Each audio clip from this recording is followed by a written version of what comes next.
हो चोपडी साहेब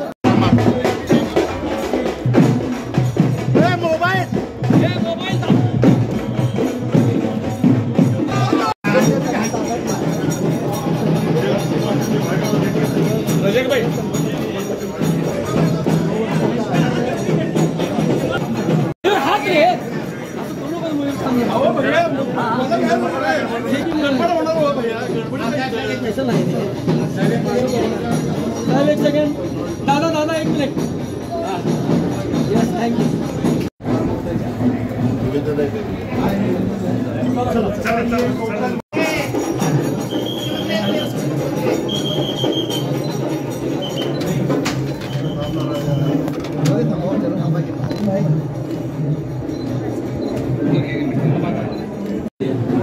चला घेतलं का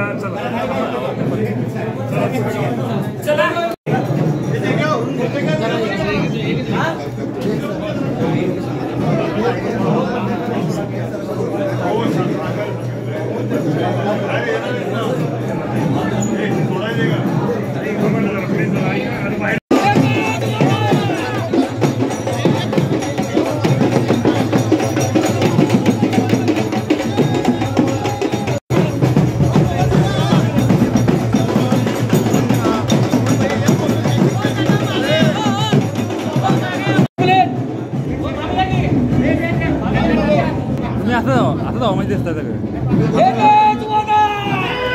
नंतर एवढा तज्ञ आपल्या या नगरपालिकेचा एक नगरसेवक म्हणून विठ्ठलराव चोपडे लाभलेला आहे. मला वाटतं विठ्ठलराव चोपडेकडून आमच्या फार मोठ्या अपेक्षा आहेत. मला वाटतं स्वप्न बघण्यामध्ये इच्छाशक्ती करण्यामध्ये काही विठ्ठलराव अडचण नाही.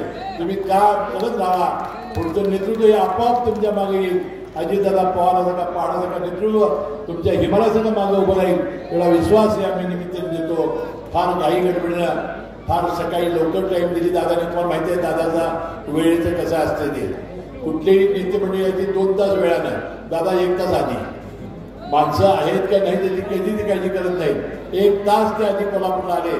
रात्री 12-2ला झोपले. सकाळी 8ला कोल्हापुरात ते आले. 8ला औरंगाबादवरून निघाले. 8:30ला कोल्हापूरला बसले.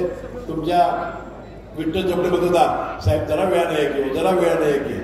दादा म्हटले आलो माझी भाषण तुमची होईल पण सगळं फुल भरून गेलं बघा राव. म्हणजे दादांचा अंदाज करेक्ट होता. प्रचंड संख्येनं माझ्या माता भगिनी आल्या. आज लाडक्या बहिणी लाडक्या दादाला भेटायला आलेल्या आहेत. मी अधिक वेळ त्या लाडक्या बहिणीमध्ये दादामध्ये न थांबता त्यांनी बोलावं अशी विनंती करतो. आणि मनपूर्वक विठ्ठलराव चोपडे आणि तिच्या सगळ्या सहकार्याला राष्ट्रवादी काँग्रेस पक्षाच्या कार्यालयाच्या निमित्ताने धन्यवाद देतो. आपली रजा घेतो. जय जय महाराज.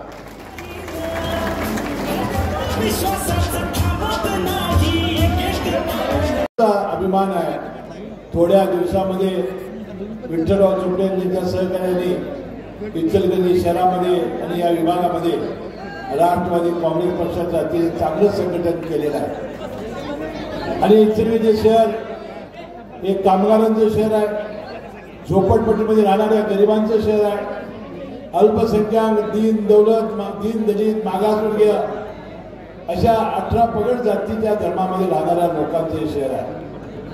आणि म्हणून मी विठ्ठलराव सांगितलं फार मोठी संधी आम्हाला या निमित्ताने आलेली आहे. एका बाजूला प्रतिष्ठित आणि प्रस्थापित आणि मोठी मंडळी एका बाजूला राहतील आणि गरीब समाज जर आपल्या समोर एकत्र आणायचा असेल तर आपल्याला गरीब सामान्य माणसाची कामं करावी लागतील. ज्याचा उल्लेख त्यांनी आपल्या भाषणामध्ये केला. आपल्या शासनाच्या असलेल्या सगळ्या योजना विशेषतः संजय गांधी निराधार योजना, विधवा परित्यक्त्या, 65 वर्षाच्या वडील आई वडील ज्यांना मुलं सुना बघत नाहीत, त्यानंतर दिव्यांग माणसं, या सगळ्यांच्यासाठी योजना आहे. या योजना त्यानंतर ज्याचा उल्लेख त्यांनी आता केला की परवा अजितदादा पवार यांनी जाहीर केलेली मुख्यमंत्री माझी लाडकी योजना जी 21 वर्षे ते 65 वर्षे एका घरातील एका महिलेला विवाहित आणि एका अविवाहित मुलीला 1500 रुपये देणारी योजना आहे. आणि त्याचा उल्लेख अजितदादा आपल्या भाषणात करतील. त्यामध्ये थोड्या एक दोन अडचणी आहेत. माझ्याकडे अनेक मंडळी येत आहेत ते सांगतात सगळीकडे नाही की साहेब एकाला जर 2 बायका असतील तर काय करायचं. मी म्हटलं जी लाडकी असेल त्या नवरोबाला सांग विचारात त्याला घेऊन टाका. 2 मुली जर बिनलग्नाचे त्याचं काय करायचं. तर ती आज तरी आपण एकच मुलीपर्यंत आहे. तर मी मंत्रिमंडळात मागणी केली की 2 मुलीपर्यंत योजना ठेवावी. परंतु मला वाटतं लवकर ते होईल असं मला वाटत नाही. ते ज्यावेळा होईल त्यावेळा ते 2 मुलीपर्यंत ही योजना मान्य होईल. म्हणजे एका बाजूला संजय गांधी योजना राबवायची आहे आपल्याला, एका बाजूला ही मुख्यमंत्री लाडकी बहीण योजना जी अजितदादांनी जाहीर केलेली आहे ती आपल्याला राबवायची आहे. त्याचे पैसे कधी येणार कसे येणार ते दादा सांगतील. परंतु विरोधकांच्या अपप्रचाराला आपण बळी पडायचं नाही. ते म्हणतात की निवडणुकीपर्यंत जुमला आहे. बंधू मला एक सांगा, जुलै ऑगस्टचे तुम्हाला पैसे दिले, सप्टेंबर ऑक्टोबरचे 1515 3,000 जर आम्ही दिले, निवडणुकीपूर्वी दिले आणि महायुतीच्या उमेदवाराला चिन्हासमोरचं कचाकच जर बटणं तुम्ही दाबली तर हे पैसे सारखे मिळत राहणार. म्हणून 46,000 कोटीची तरतूद त्यांनी केलेली आहे आणि आपल्याला एक कायमपणानं आम्ही देण्यासाठी वचनबद्ध आहोत. मुलींचं मोफत शिक्षण ज्याचा उल्लेख आता विठ्ठलरावांनी केला, महिलांना 50% एसटीमध्ये सूट, त्यानंतर एका मुलीपर्यंत 1.5 लाख रुपये तिच्या लग्नाला मिळावे अशी योजना, पिंक रिक्षा 17 शहरामध्ये 10,000 महिन्यांना रिक्षा, नंतर सामूहिक लग्न योजनेमध्ये जे सामील होतील त्याला 10,000 रुपये म्हणून 25 रुपये देणारा अनुदानची योजना, 3 गॅस सिलेंडर देणारी मुख्यमंत्री अनुदान अन्नपूर्णा योजना, लखपती दिली या 25 लाख महिलांना आपण 15 लाख रुपयेपासून 25 लाख रुपये आपण देतोय. 1900 महिलांची होटल महिला स्टार्टअप योजना, ज्या महिला व्यवसाय करू इच्छितात त्याला बिनव्याजी योजना आहे. या सगळ्या योजना, त्याशिवाय नरेंद्र मोदी साहेब देशाचे पंतप्रधान आणि पुन्हा 5 वर्ष केसरी आणि पिवळ्या कार्डावर आपल्याला मोफत धान्य देण्याचं सुरू ठेवलेलं आहे. ते आपल्याला मिळतंय. त्यानंतर दर सणाला 6 जिन्नस 100 रुपयाला. उद्या गणपती उत्सवाला सुद्धा मिळणार आहे. चणा डाळ, साखर, रवा, तेल हे सुद्धा देतोय आपण. म्हणजे मला सांगा, एवढ्या मोठ्या योजना या महिलांसाठी आणल्यानंतर आता फक्त तुमच्या घरामध्ये जेवण तेवढा मला करायला सांगा, आम्ही ते सुद्धा करून देतो. पटकन थोडी आमच्या महायुतीच्या चिन्हासमोरची कचाकच दाबा एवढी विनंती या निमित्ताने करतो. आणि एवढं महिलांसाठी केल्यावर लाडके भाऊ म्हणले आमच्यासाठी काय बंधुमिळाचा उल्लेख विठ्ठलरावांनी केला. विणकरांच्याबद्दल काय ते दादा सांगतील. विजेची सवलत, आपल्या पिण्याच्या पाण्याचा इचलकरंजी शहराचा प्रश्न, परंतु शेतकऱ्यांना भरभरून देण्याचं काम या शासनाने दिलेलं आहे. 7.5 हॉर्सपर्यंत वीज बिल आपण माफ केलेलं आहे. मागचं थकीत तुम्ही द्यायचं नाही आणि आम्ही मागायचं नाही असा तुमचा आणि आमचा करार झालेला आहे. त्यानंतर मागील त्याला वीज द्यायचं आहे. शेतपिकाच्या नुकसानापोटी आपण 15,000 कोटी रुपये दिलेले आहेत. अवकाळी बाजार झाल्यामुळे शेतकऱ्याला 47,000 शेतकऱ्याला 2,000 कोटी रुपये दिलेले आहेत. नमो शेतकरी मान सन्मान योजनेखाली 2,000 रुपये 4 महिन्याला. नरेंद्र मोदी साहेबांचे 2,000 महायुतीचे महिन्याला 1,000 आपण सरळ शेतकऱ्याच्या खात्यावर वर्ग करतोय.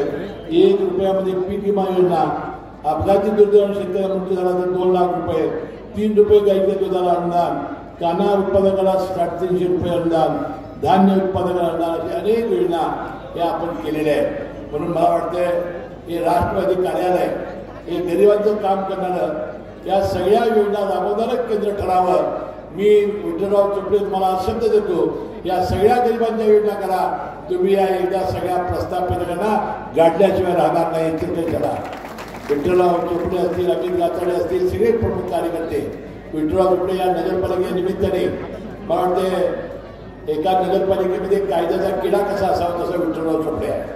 एखादं विकासाचं काम कसं करावं, विकासाचा निधी कसा खेचून आणावं याचं करेक्ट ज्ञान त्याला आहे आणि म्हणून तो करेक्ट कार्यक्रम नियोजित करत मुजावर, सुभाष मालपानी, पूर्णानंद सवाशे, जीवनजी पुनिमिया, तौफिक मुजावर, जाफर मुजावर, संजय गोसावी, राजनंदिनी निंबाळकर, नागेश वक्यानी, अर्थव जाधव, निशिकांत पाटील, उत्कर्ष सूर्यवंशी, राजू चव्हाण, अशोक पाटणी, श्रीकांत कांबळे, दत्ता धेंडे, राजू आर्गे, सर्व उपस्थित प्रमुख राष्ट्रवादीचे पदाधिकारी, मोठ्या संख्येने उपस्थित असलेल्या माझ्या माता भगिनी, कार्यकर्ते, बंधू भगिनी, पत्रकार बंधू आणि मित्रांनो, आज इचलकरंजी शहरामध्ये एक अतिशय चांगलं कार्यालय आणि गुलाबी कार्यालय राष्ट्रवादी भवनच्या निमित्ताने या ठिकाणी उभं केलं. याबद्दल विठ्ठलराव चोपडे आणि त्यांच्या सर्व सहकार्यांचं मी मनपूर्वक अभिनंदन करतो, त्याला धन्यवाद देतो. बदलण्याचा उल्लेख विठ्ठलराव चोपडेने आपल्या भाषणामध्ये केला.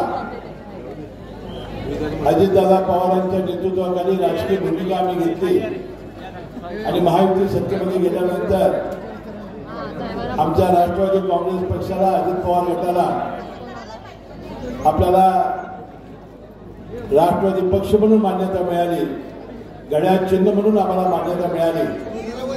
आणि नंतर या इचलकरंजी शहरामध्ये एका बाजूला संपूर्णपणाने प्रस्थापित मंडळी आणि एका बाजूला विठ्ठलराव चोपडे आणि त्यांचे सहकारी जे विस्थापित आहेत, ही सगळी मंडळी ज्या माझ्याकडे आली आणि त्यांनी सांगितलं की राष्ट्रवादी काँग्रेस पक्षाची स्थापना आम्ही इचलकरंजी शहरामध्ये करणार आहोत. एका बाजूला प्रस्थापित मंडळी आहेत, आम्ही सर्व गरीब आणि सामान्य कार्यकर्ते आहोत.